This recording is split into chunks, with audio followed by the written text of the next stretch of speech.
Well, I look like crap right now, but I doubt very much that that matters. Especially because I have been thinking a lot about doing things in the world in the face of the tides of change and how largely out of our control they are. Because I very seldom listen to the Joe Rogan podcast anymore. Um, but sometimes there are guests that are actually worth listening to, and so I recently discovered this guy, Peter Zeihan, who is a sort of geopolicy analyst, maybe not policy, but uh, geodynamics analyst. Anyways, he analyzes global economics and politics, and he sort of harks on something I've thought about a lot recently for a while, which is the extent to which, as they say, demography is destiny, and a lot of the phenomena in the world are a result of the demographic age structure of different countries affecting the relative sizes of labor pools at different points in time. And I don't know. It's affected my life pretty profoundly, I think, and a lot of other people's too. Which, I can't recommend Peter Zeihan enough. I think he's pretty much, he's not right about everything, but he's pretty spot on about quite a number of things. And he's sort of speaks right to my level where, he says enough of what I already know for me to follow along, and enough things I don't know for it to still be interesting. Yeah. But, I don't know, like, I was born in 1990, so I graduated from high school right into the throes of the financial crisis, and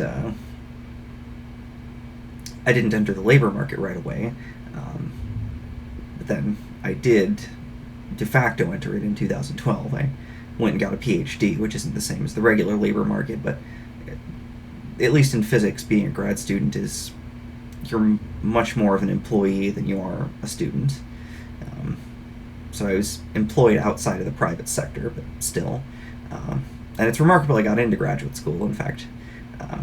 The fact that I got in despite such, in 2012 things weren't too bad, but it was still a miracle I got into the grad school I did, especially because I did do, I put together a decent application package over the course of my undergrad, but my undergrad GPA wasn't like through the roof or anything. I was okay, and I did decently on the graduate, the GRE exams, and I did do a little bit of undergraduate research, but still I got very, very lucky that I got it anywhere.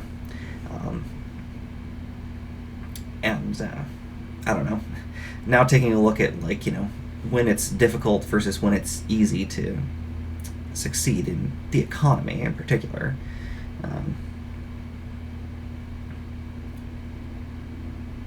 And right now we're in a strange situation where labor and capital are both expensive, so it's a terrible time to start a business. It's an okay time to be a worker. It would be a better time if it wasn't for the war in Ukraine driving fuel prices even higher than they would be already. Because a lot of manufactured goods are going up in price, but so some of those are actually important to people's happiness and well-being, and others not so much. We can do without a lot of trinkets, but there's a lot of things that you do actually need. Like, you pretty much need a smartphone to function in society at this point. You pretty much need a computer. You in most places in the United States need a car. And all of these are things that are more expensive. And also, of course, food is more expensive, because although we have a lot of ways of keeping costs down in this country, and we grow our own food here, it's still affected by the global situation. Not to mention, labor shortages are pretty severe in this country, and they're only going to get worse because the boomers are retiring and there's nobody to replace them. The sort of pseudo incoming generation is mine, and is my generation, the millennials, and we've already been in the labor market for like 10 years now.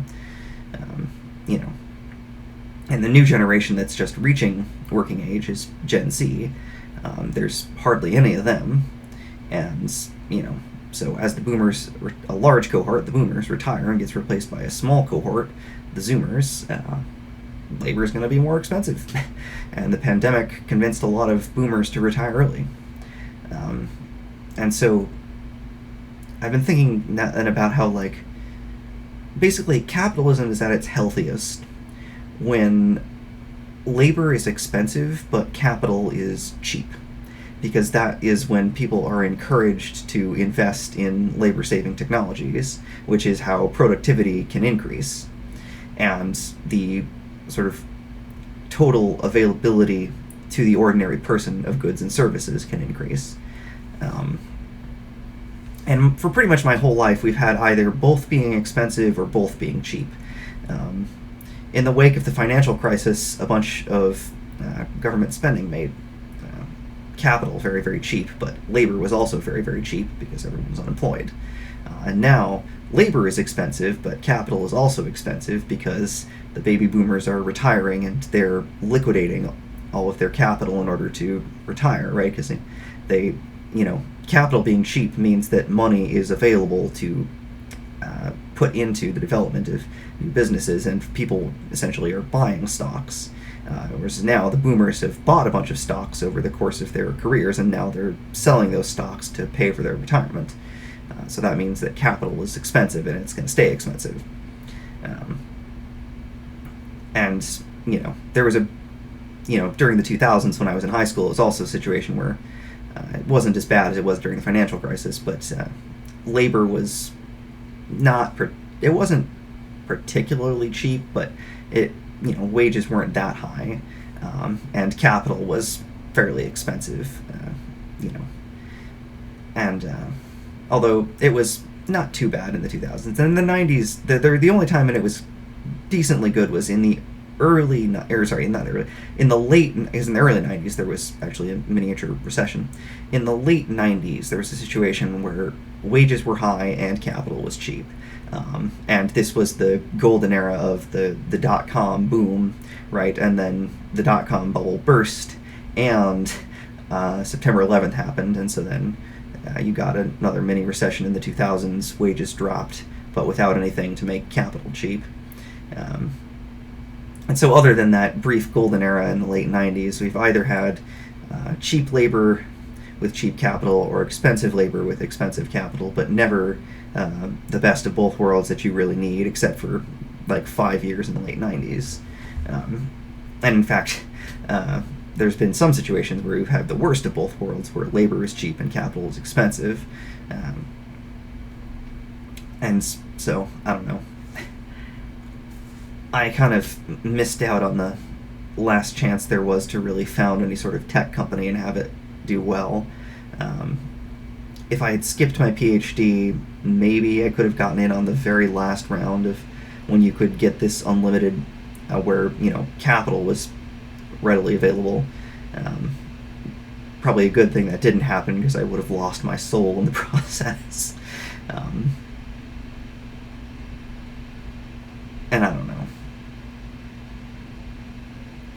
Now I can get a job that pays reasonably well, but good luck ever. It's even less plausible than it ever was before to do anything like buy a house. I'm very lucky I already have most of the things I mentioned. I have phone, computer, and a car, all of which are quite nice to have, and I have a place to live here with my parents, but ever owning my own home or even affording to rent one is unlikely to happen in the near future, if ever, in my life.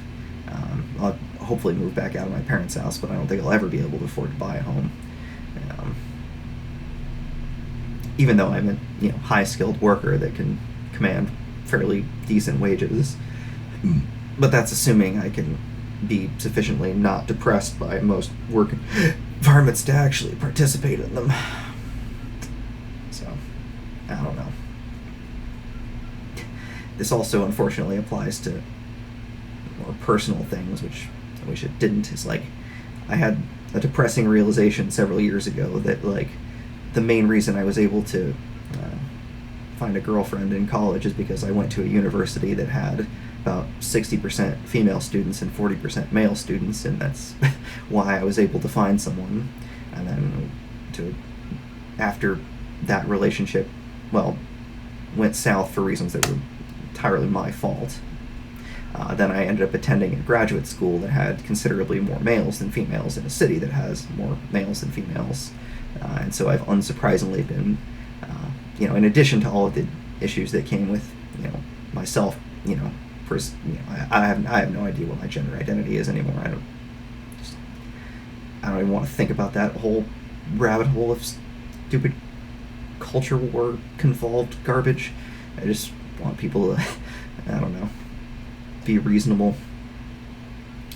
But at any rate, I've realized that the best way to find a female romantic partner would be to present male and then move to a city that has more females than males, which in my case would basically mean moving to LA, which that place is terrible. So I don't want to. But that's the most depressing, the most reductionist, depressing thing in the world is looking at a city's gender demographics and being like, should I move there? And wow, that is a unbelievably depressing approach to kind of takes the romance out of it, doesn't it? Which kind of makes me not want to find a partner in the first place. So I don't know.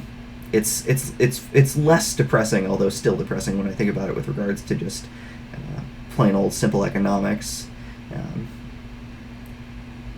If I wanted to work solely for money, it would not be depressing at all when applied to economics, because wages are high right now, but I generally want my work to have some sort of genuine meaning, and when I think about it in the throes of this, demography, it's kind of depressing, but it's also reality, so I don't know. But Peter Zeihan is cool.